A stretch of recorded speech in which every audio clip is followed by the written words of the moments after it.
Hello दोस्तों, नमस्कार। आपका स्वागत है आपके अपने चैनल हिंदी हब पर। तो आज की इस कक्षा में दोस्तों हम पढ़ने वाले हैं खून का टीका, इसका दूसरा भाग। इससे पहले के भाग में दोस्तों हमने पढ़ा कि किस प्रकार जो सामंत लक्ष्मण सिंह है उनके सपने में देवी हैं वो आती हैं और वो उनसे राजपुत्रों की बलि मांगती हैं। कहती हैं कि जब तक राज मुकुटधारी पुत्रों का सर्वस्व बलिदान चित्तौड़ के लिए नहीं होगा तब तक चित्तौड़ की जो ये आशंकाएं हैं, इस पे जो होने वाले आक्रमण हैं वो उनसे मुक्ति नहीं मिलेगी। तो ये बात है वो रतन सिंह को बताते हैं, अपने पुत्रों को बताते हैं।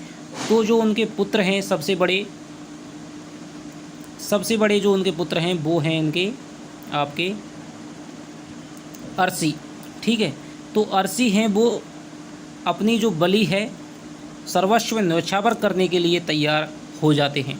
तो उसके आगे क्या होता है तो वो बात हम अब करने वाले हैं दोस्तों।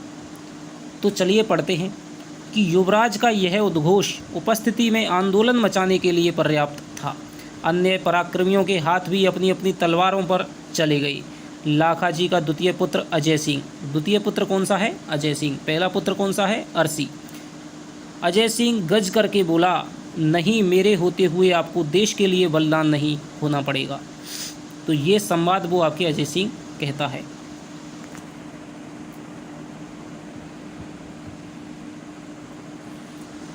आप ज्येष्ठ पुत्र हैं, पिताजी के बाद आप वंश रक्षक के रूप में रहेंगे, इसलिए यह कार्य मुझे सौंपा जाए। आप विश्वास रखें, मैं समर भूमि में यवन सेना को चित्तौड़ के पावन प्रासादों का स्पर्श भी नहीं करने दूंगा। तो कौन कहता है? खून के टीके नामक उपन्यास में कौन कहता है कि मैं समर भूमि में यवन सेना को चित्तौड़ के पावन प्रासादों का स्पर्श भी नहीं करने दूंगा? तो ये आपके कहता है अजय सिंह। आश्चर्य की एक नूतन लहर सभी सरदारों के हृदय छोरों को स्पर्श करती हुई साबित हो गई। उत्सर्ग की यह होड़ मुर्दों में जान फूंकने के लिए काफ़ी थी। एक सरदार आगे बढ़कर बोला, इस वक्तव्य को मैं पूरा करूंगा। जन्मभूमि मेवाड़ की रक्षा के लिए तुच्छ प्राणों को त्याग करके मोक्ष का भागी बनूंगा। तो ये एक सरदार का कथन है।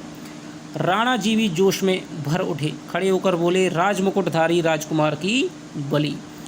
अरसी अब राणा जी के सन्निकट था। उसकी सुंदर गहरी विशाल आंखों में दृढ़ निश्चय की अरुणिमा स्पष्ट लक्षित हो रही थी। अब अत्यंत अंग प्रत्यंग है दोस्तों, ये अंग प्रत्यंग में एक प्रकार से जड़ता आ गई थी। म्यान में से तलवार निकाल कर वह बोला, वाद विवाद में समय नष्ट मत कीजिए। आप जितनी देर करेंगे शत्रु को संभलने का उतना ही अवसर मिलेगा। अतः आपसे मेरी प्रार्थना है कि मुझे यह भार सौंपा जाए। मैं ज्येष्ठ पुत्र हूँ, इस पद का अधिकारी हूँ, आपको मेरी शक्ति का परिचय भी है। यानी कि भाई मैं ज्येष्ठ पुत्र हूँ तो मुझे इसका भार सौंपा जाए कि मैं अपनी सेना के साथ में और जो खिलजी है उसके साथ में युद्ध लड़ करके मेवाड़ की रक्षा में उत्सर्ग हो जाऊँ। और आपको पता है कि मेरी जो वीरता है वो आप सब ने देखी है, तो इसलिए आप बिल्कुल भी देर मत कीजिए, जल्द से जल्द मुझे ये कार्यभार है वो सौंप दीजिए। फिर भी बप्पा रावल का यह मुकुट मुझे पहना दिया जाए, सिसोदिया कुल के सूर्य को सौंपा जाए, मुझे मेवाड़ की मान मर्यादा की रक्षा दी जाए, मैं जीते जी पगड़ी को नहीं गिरने दूंगा। तो ये दोस्तों कथन किसका है? अरसी का है। ठीक है, जो आपको पता है कि केसरिया युद्ध में जब कोई भी मारा जाता था, ठीक है, तो वो होता था दोस्तों केसरिया कहलाता था। ठीक है, और जौहर जो राजमहल की जो औरतें थीं जब वो अग्नि में या जल में कूद करके जब जौहर कूदती थी तो वो जौहर की घटना कहलाती थी। ठीक है, जब ये दोनों एक साथ होते थे तो उसको शाका कहते थे। तो यहाँ पर राजमुकुट पहन करके जो राजपुत्र है वो यहाँ पर लड़ने के लिए जाने वाला है। तो दोस्तों अभी तक यदि आपने अपना टेलीग्राम ग्रुप को ज्वाइन नहीं किया है तो जल्दी से जल्दी ज्वाइन कर लीजिए। इसकी दोस्तों सारी की सारी PDF क्वेश्चन आंसर की सारी की सारी दोस्तों टेलीग्राम ग्रुप पे आपको भेजी जाएंगी। जल्द से जल्द दोस्तों ज़्यादा से ज़्यादा संख्या में ज्वाइन करिए। अभी दोस्तों जब लगभग आपके जितने दोस्त जल्दी से जल्दी ज्वाइन कर लेंगे तो उनको सबको एक साथ में दोस्तों PDF भेज दी जाएगी। तब तक आप क्लासों का आनंद लेते रहें। और एक बात मैं आपको बता दूं कि इस भरोसे में बिल्कुल मत रहना कि आप बिना क्लासों के PDF के माध्यम से हम तो क्वेश्चन आ जाएंगे उनको रट लें और हमारे जो प्रश्न है वो अच्छा हो जाएगा। गारंटी देता हूँ दोस्तों। इस प्रकार से आपको फिर तो आपको किताबें भी मिल जाएंगी, कुछ दिनों के बाद में आपको किताबें छपी हुई मिल जाएंगी, वहाँ से आप पढ़ लेना।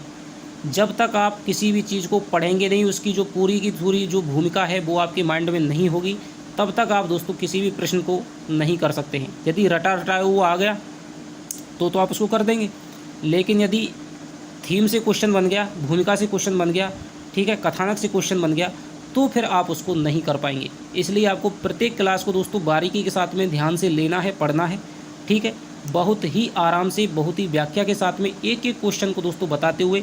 इससे पहले यूट्यूब पर ये उपन्यास किसी ने नहीं पढ़ाया है इस तरह से।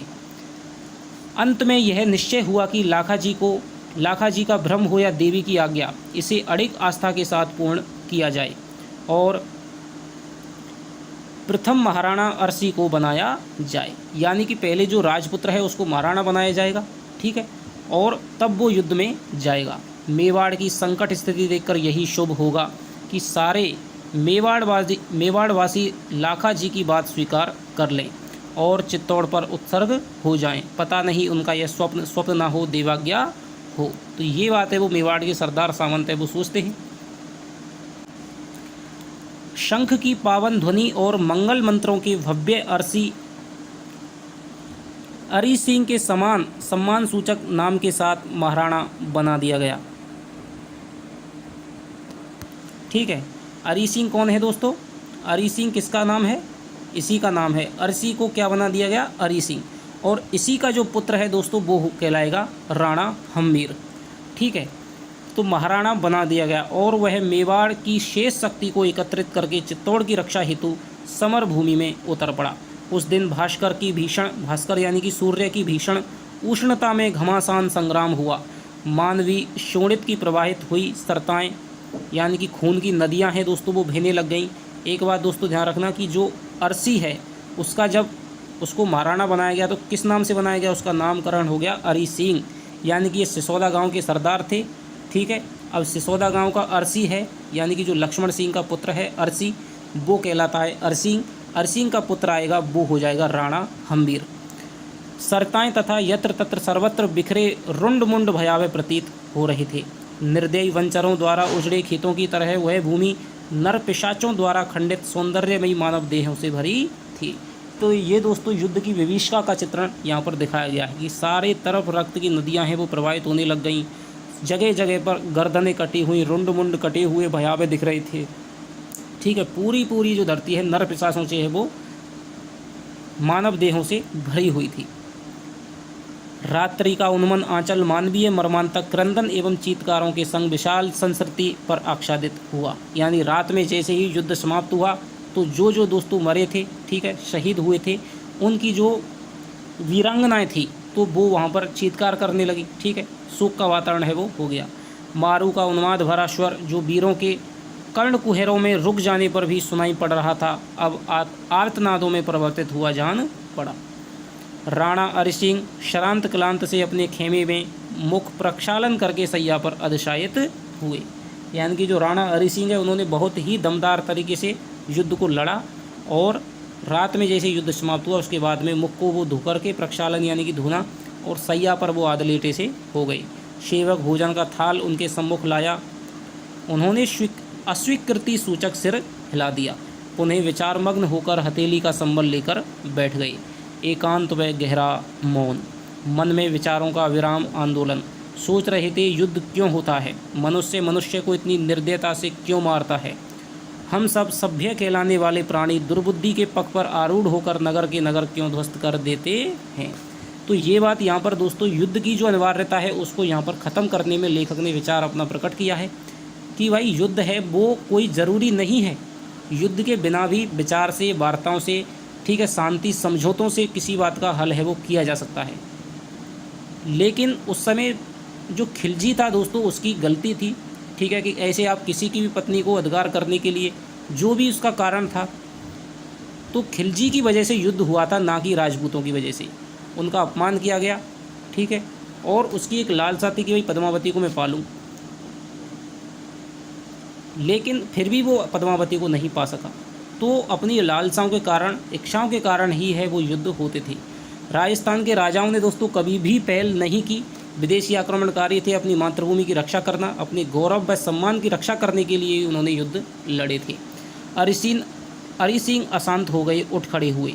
उल्का पवन के झोंकों से हिल पड़ी।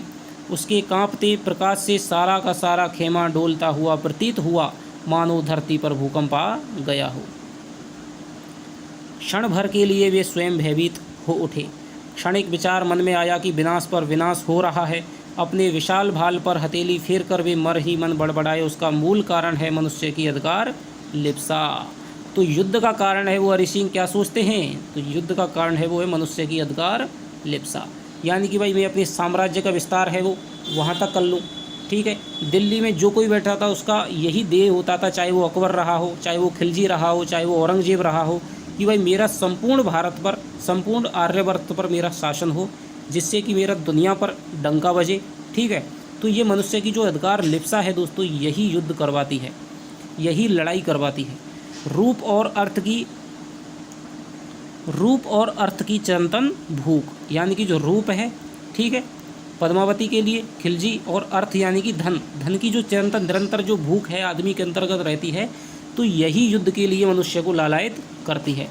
तो मूल कारण दोस्तों ये आपको याद रखना है कि मूल कारण क्या था, मनुष्य की अधिकार लिप्सा को मूल कारण बताया। यवनपति खिलजी मेवाड़ की विपुल सौंदर्य के पीछे उन्मत्त होकर उसका विनष्ट करने पर तत्पर हो गया है। उसकी काम तृष्णा नैराश्य के आवरण में आच्छन्न होकर विवश पर केंद्रित हो गई है।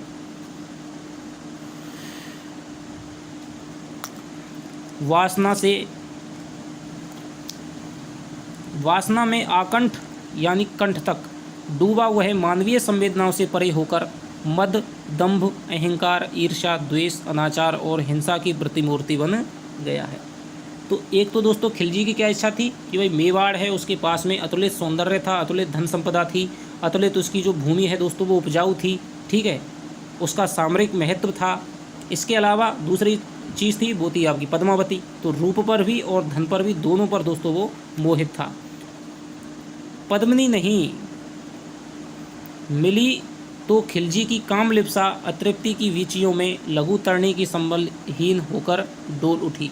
आपने पद्मावती यदि फिल्म है वो देखी होगी तो पहले है वो खिलजी आता है मिलने के लिए कि भाई आप पद्मावती का चेहरा है वो दिखा दो और मैं इससे ही चले जाऊंगा, कोई दिक्कत नहीं है। तो उसको दिखाते हैं दर्पण में वगैरह या पानी में, जो भी प्रतिबिंब दिखाया जाता है। तो उसके बाद में खिलजी है वो उसको छोड़ने के लिए रतन सिंह है बाहर तक आते हैं, तो उनको वो बंदी बना लेता है। तो इस प्रकार का जो छल कपट है दोस्तों मुगलों ने, बाहर के आक्रमणकारियों यवनों ने सदा से ही किया है। उसके बाद में ही फिर वो युद्ध के लिए तैयार होते हैं। गोरा बादल जाते हैं, उनको छुड़ा करके लाते हैं, ठीक है, वीर गति करते हुए वो लड़ाई करते हुए वे मारे जाते हैं। तो वह सैन्य बल से अपने वचनों को विस्मृत कर चित्तौड़ को खंडर के रूप में देखना चाहता है। यदि वो चाहता है भाई या तो मुझे पद्मावती दे दो, अब वो कहते हैं राजपूतों का स्वाभिमान अपने चरम पर है, वो कभी भी इस प्रकार से अपना सर कटा सकते हैं, लेकिन अपना जो गौरव है उसको कभी भी झुकने नहीं दे सकते हैं। तो वो पद्मावती तो देते नहीं हैं। तो वो चाहता है कि भाई इस चित्तौड़ का यदि पद्मावती मुझे नहीं मिली तो मैं इस चित्तौड़ को, पूरे ही किले को, इसको सर्वनाश कर दूंगा। चित्तौड़ की मान मर्यादा पद्मिनी को अपनी बेगम के रूप में अपने हरम में रखने की जो इच्छा थी, यह असंभव है, असंभव। सूर्यवंशी आहुतियों का अंबार लगा देंगे पर अपनी आन नहीं देंगे। आन यानी दोस्तों मर्यादा, ठीक है, कि भाई सूर्यवंशी थे, मेवाड़ के जो भी राजा थे वो सूर्यवंशी कहलाते थे, और ये कहते हैं हम आहुतियों का अंबार लगा देंगे, लेकिन जो अपनी पद्मावती है, पद्मिनी है, जो हमारी आन है, मर्यादा की प्रतीक है, उसको हम कभी भी यवनों के लिए, मुगलों के लिए कभी भी नहीं देंगे। ये सल्तनत वंश है दोस्तों, ठीक है, मुगल हैं वो बाद में आएंगे। तो मुगलों के समय में भी यही चलता है। सैन्य संचालन का भार पवन सिंह को सौंपा गया। तो यहाँ पर सैन्य संचालन का भार कौन सा है, पवन सिंह। अजय सिंह हो गया, अरसी हो गया, हरि सिंह और पवन सिंह, ये भी लक्ष्मण सिंह का पुत्र है। वह तलवार हित मस्तक नवाकर बोला, दीवान जी की जय। पवन सिंह हरि सिंह सावधान होते हुए बोले।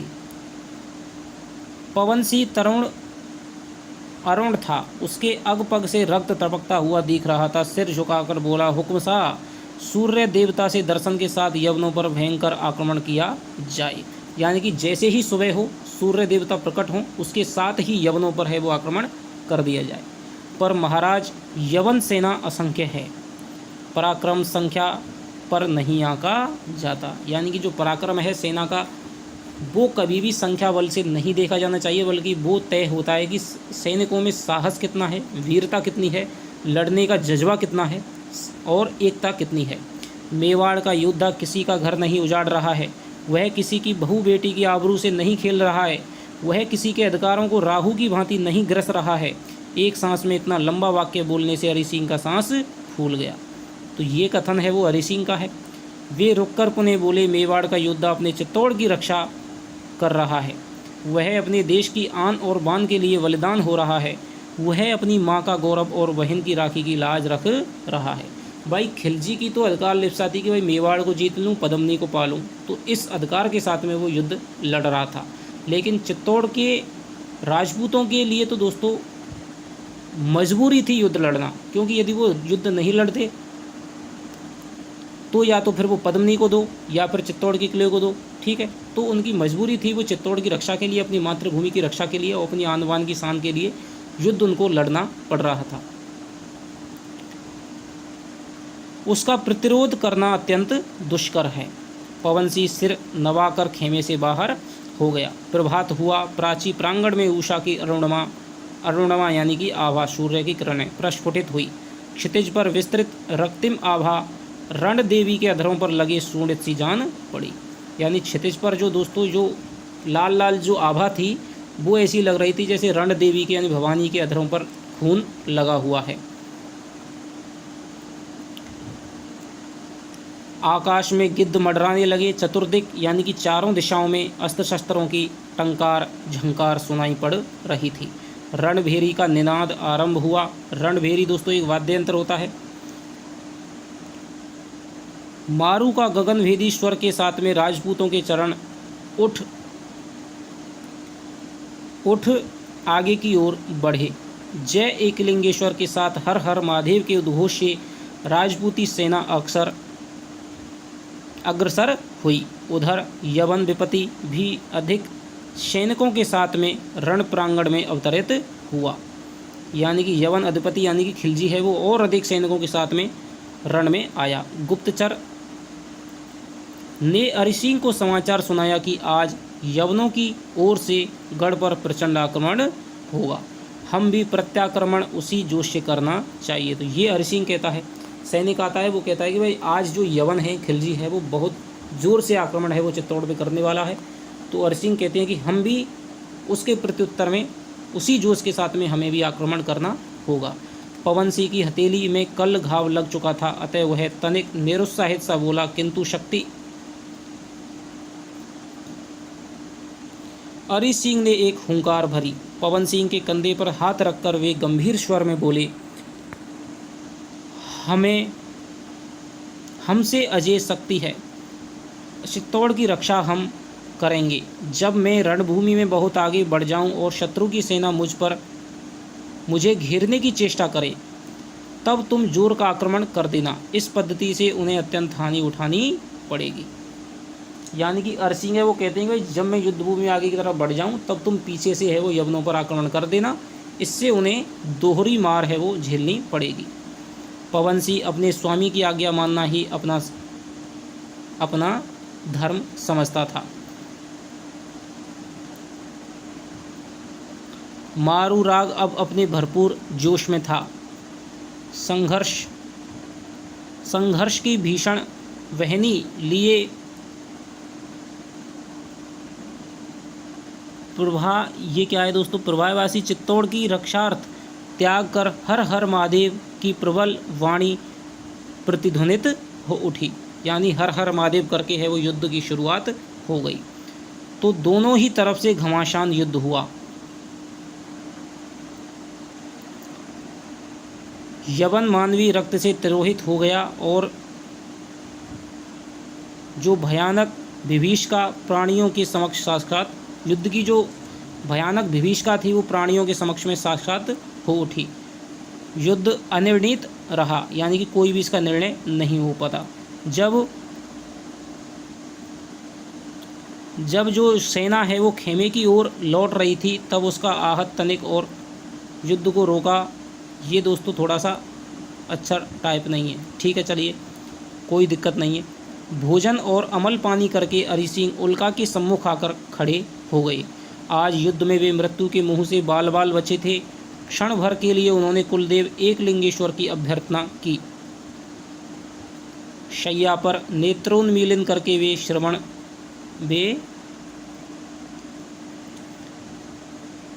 वे उठे। महालोक की महायात्रा, नहीं नहीं, उससे भेंट पूर्व मृत्यु का आलंकन, नहीं नहीं, वे अपनी पत्नी देवी के दर्शन से पूर्व मृत्यु नहीं चाहते, अपने आप को समाप्त करना नहीं चाहते। मधुर कल्पना के वितान बुनते गए। उन्हें लगा ग्रामबाला लावण्यमयी देवी अपने अप्रतिम रूप चंद्रिका से कण कण को आह्लादित कर रही है। कमनीय अंग सौष्ठव आकर्षण के केंद्र बिंदु बने हुए हैं। अनंतर उन्हें लगा कि सारा खेमा रूप यौवन के मद से सुवासित हो उठा है। विलास वैभव से परिपूर्ण युगल मृणाल सम सुडौल बाहें उन्हें अपने में आविष्टित किए हुए हैं।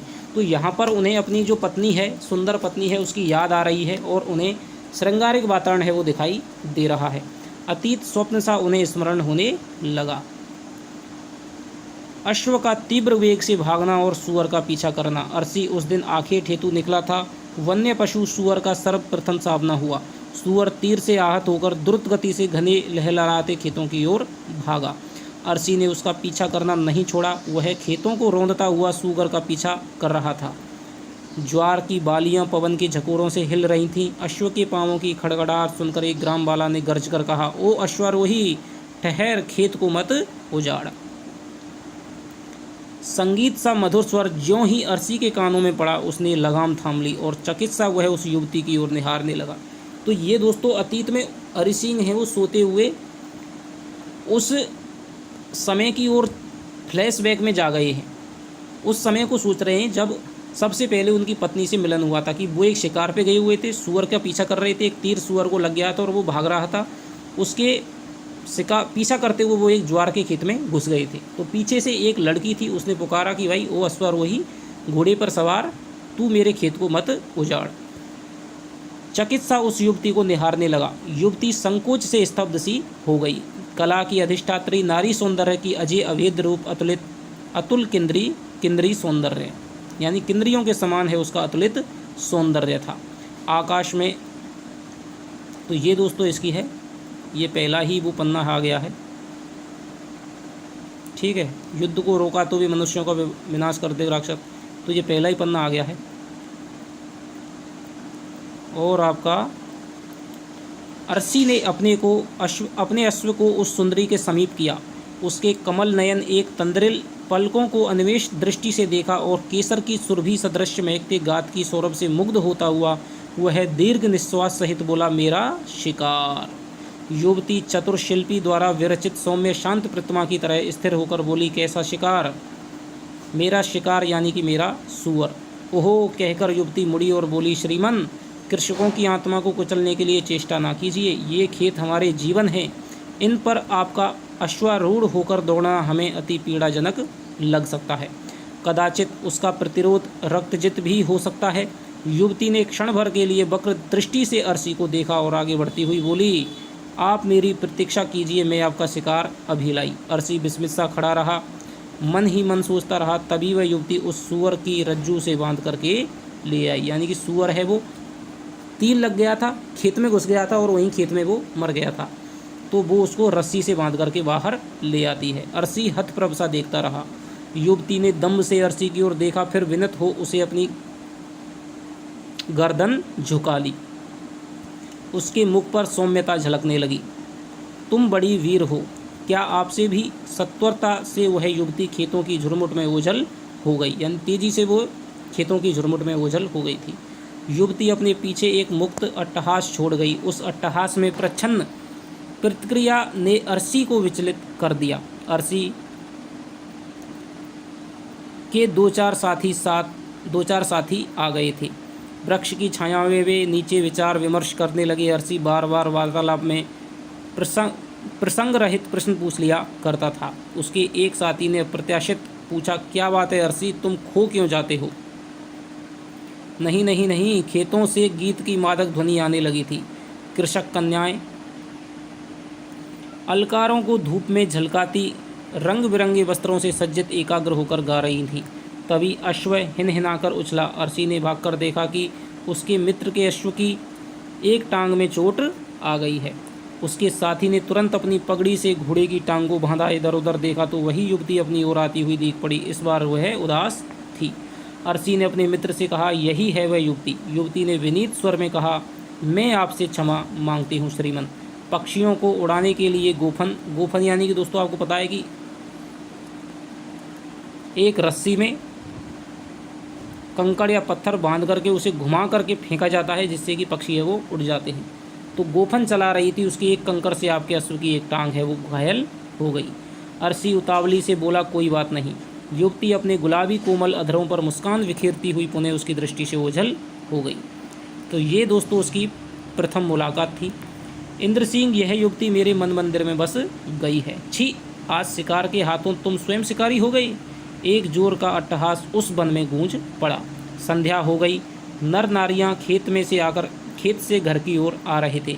संपूर्ण ग्राम चहल पहल से भर गया था। अरसी युवती के पुनः दर्शन के लिए व्यग्र हो उठा। साथी कह रहे थे कि घर चला जाए। अरसी भावावेश में कह उठा, नहीं इंद्र, वह युवती।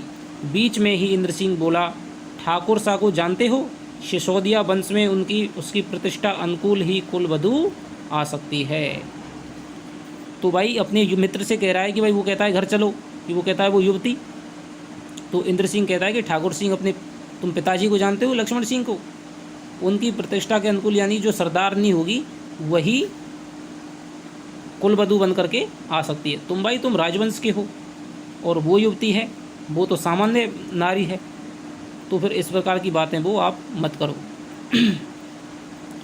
वंश गौरव को स्मरण करके अरसी भी विवश हो गया। सभी अश्व पर आरूढ़ होकर चले।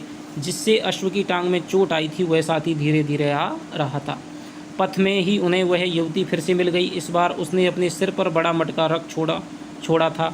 दोनों हाथों से उसने 2 पाड़ियों भैंस के बच्चों को पकड़ रखा था। पाड़िए उछल कूद रहे थे। तो दोस्तों आपसे पूछा जा सकता है कि पाड़िए क्या होता है? तो भैंस का बच्चा।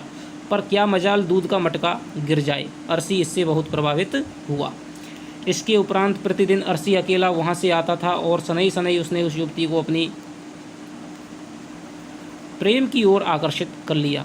वह युवती स्वयं चंदानी राजपूत की कन्या थी। तो चंदानी राजपूत की ये कन्या थी। संयोग समझिए, अरसी ने जब उसके वृद्ध पिता के समक्ष अपनी इच्छा प्रकट की तो उस वृद्ध ने उसे सूर्यवंशी समझकर अपनी कन्या का विवाह उससे कर दिया। ब्याह के उपरांत इस रहस्य को कौटुंबिक मर्यादा के प्रतिकूल समझकर अरसी ने ना किसी के समक्ष प्रकट नहीं किया। तो भाई जैसे ही जो लक्ष्मण सिंह है उनसे उन्होंने अपनी इच्छा प्रकट की कि भाई ये एक युवती है और मैं उससे शादी करना चाहता हूँ।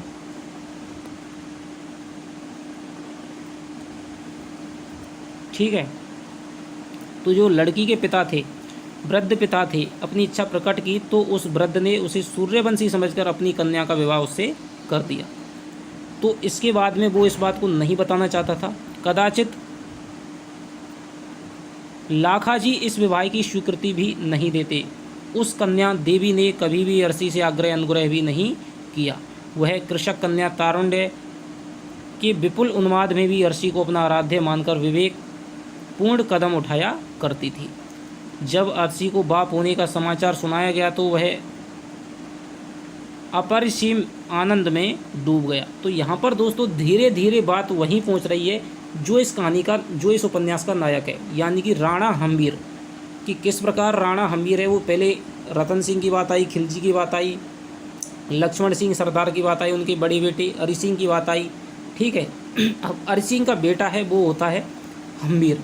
तो यहाँ पर हम्बीर के जन्म तक बात है वो पहुँच गई है। हम्बीर का जन्म हुआ गांव की मुक्त हवाओं के बीच। तो ये सिसोदा गांव की बात चल रही है। उसकी माँ दबी हम्बीर को सिसोदिया कुल की प्रतिष्ठा के अनुरूप योद्धा बनाने लगी। जब अरसी ने मृत्यु को सहर्ष गले लगाया, जब अरसी ने मृत्यु को सहर्ष गले लगाया तो इस रहस्य को उसने लाखाजी के समक्ष प्रकट कर दिया। लाखाजी ने उस पर कोई विशेष ध्यान नहीं दिया, साधारण घटना की तरह ही उसे उन्होंने इतना ही कहा, ठीक है। राणा अरसी को इतना आघात लगा। आज निशीत वे नीरव क्षणों में उन्हें देवी की स्मृति रह रहकर आ रही है। प्रभु की भांति निश्चल व करुणा उसका फूल सा नन्ना मुन्ना हमीर क्षण भर के लिए उसकी स्मृति पट से नहीं हट रहा था। बाहर प्रतिहारी तीव्र स्वर में पैरा लगा रहा, सावधान। अरसी ने अपने अश्रुपूरित नेत्रों को पोंछा, संभल कर बड़बड़ाए, मुझे निर्बल नहीं होना चाहिए। निशंक वनराज की भांति मुझे अपने मन को बना लेना चाहिए। स्वजनों का समूह है, वीरत्व के लिए घातक सिद्ध हो सकता है। तो ये कथन दोस्तों आपको याद रखना है कि स्वजनों का सम्मोहन वीरत्व के लिए घातक सिद्ध हो सकता है। आज मुझे पत्नी पुत्र के लिए व्यग्र न होकर आक्रमण के लिए नूतन पथियों का निर्माण करना चाहिए। ठीक है, तो नूतन पाथियों का निर्माण यानी कि मुझे नए नए ऐसे रास्ते अपनाने चाहिए, ऐसे खोजने चाहिए जिससे हम इन यवनों पर है आक्रमण करके इन पर विजय प्राप्त कर सकें। तब अरिसिंह सिंह ने युद्ध की कला पर निपुण सेनानी की भांति विचारना प्रारंभ किया। कहाँ से शत्रु पर धावा बोला जाए, किस प्रपंच द्वारा शत्रु को परास्त किया जाए। उन्होंने विचारा कि यवन सेना को इस भ्रम में डाला जाए कि चित्तौड़ की सेना आज युद्ध भूमि में अवतरित नहीं होगी। जब यह भ्रम शत्रुओं पर पूर्णतया छा गया तो अप्रत्याशित आक्रमण कर देना चाहिए। इसी प्रकार की उधेड़ बुन में अरिसिंह विचलित हो उठे। उल्का के प्रकाश में एक दीप्त मुख उभरा, देवी का उदास उन्मल मुख, उसके मुख पर अपार करुणा का सागर उछल रहा था। एक नारी की चिरंतन चाह झलक रही थी, समीप ही उसके हमीर खड़ा खड़ा क्रीड़ा कर रहा है। यानी कि फिर से उन्हें अपनी पत्नी और जो पुत्र है हमीर, उसकी याद आने लग गई है।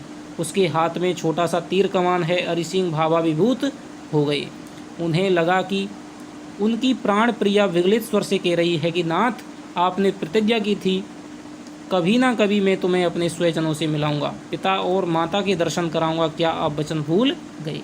यानी कि हमीर ने शादी तो कर ली, लेकिन जो अपने पिता है, अपने परिजन हैं, स्वजन हैं, उनसे अभी तक अपनी पत्नी है उसको मिलाया नहीं। ठीक है, बीच में ही तड़पकर अरिसिंह ने उल्का को बुझा दिया। घोर अंधकार छा गया। प्रतीची प्रांगण के तिमिर राक्षस की जैसे ही मृत्यु हुई, वैसे ही प्राची में स्वर्णिम घटों को उड़ेलती हुई एक राजकुमारी का आगमन हुआ। चराचर में हल्का हल्का गुंजन उठा। तो ये दोस्तों आपका यहाँ पर अब आगे देखते हैं कि थोड़ा सा 2-3 लाइन हो रही हैं। ये आपका पहला भाग है वो हो जाएगा। युद्ध के नगाड़े बजे। अरिसिंह ने समस्त पौरुष के साथ आक्रमण बोल दिया। मनुष्य का रक्त पिपासु बना रणभूमि में जूझ रहा था। यानी कि जो युद्ध है उसमें प्रत्येक मनुष्य के खून का प्यासा होकर के लड़ रहा था। और इस प्रकार है वो अरिसिंह का यहाँ पर प्रथम जो इसका भाग है दोस्तों वो समाप्त होता है। तो यहाँ तक जो कहानी है दोस्तों वो आपके रतन सिंह से लेकर के लक्ष्मण सिंह से लेकर के आपके अरिसिंह उनके युद्ध के बारे में जाने, और उसके बाद में उनका कैसे उनका विवाह हुआ और किस प्रकार से हमीर है वो पैदा हुआ, यहाँ तक हमको बता दिया गया है। अब यहाँ पर दोस्तों हमीर की है, अब ये युद्ध में दोस्तों मारे जाएंगे। ठीक है, रतन सिंह भी मारे जाएंगे, युद्ध समाप्त हो जाएगा, खिलजी है वो विजयी हो जाएगा। उसके बाद में खिज्र खां को बना देगा। खिज्र खां है वो यहाँ पर मालदेव सिंह चौहान को बना देगा। मालदेव सिंह चौहान के बाद में मृत्यु हो जाने के बाद में जैसा सिंह है वो इस पर अधिकार कर लेगा। तब तक है वो हमीर बड़ा हो जाता है और वो हमीर जैसा सिंह पे आक्रमण करके चित्तौड़ पर अपना अधिकार स्थापित कर लेता है। और तब है वो उपन्यास का मुख्य कथानक है वो शुरू होगा कि खून का टीका है वो खून का टीका किस प्रकार से यहाँ पर बनता है। तो चलिए, आपको ये कक्षा है पसंद आई होगी। यदि दोस्तों पसंद आई है तो इस क्लास को शेयर करें, लाइक करें, और यदि आप चैनल पे नए हैं तो दोस्तों चैनल को सब्सक्राइब करें। आपने अभी तक हमारे टेलीग्राम ग्रुप को ज्वाइन नहीं किया है तो ज्वाइन करें, जहाँ पर आपको प्रत्येक PDF है वो मिल जाएगी। तो चलिए, आपसे मिलता हूँ नेक्स्ट वीडियो में नई कहानी के साथ में, नए भाग के साथ में। तब तक के लिए दोस्तों बाय बाय, जय हिंद, जय भारत।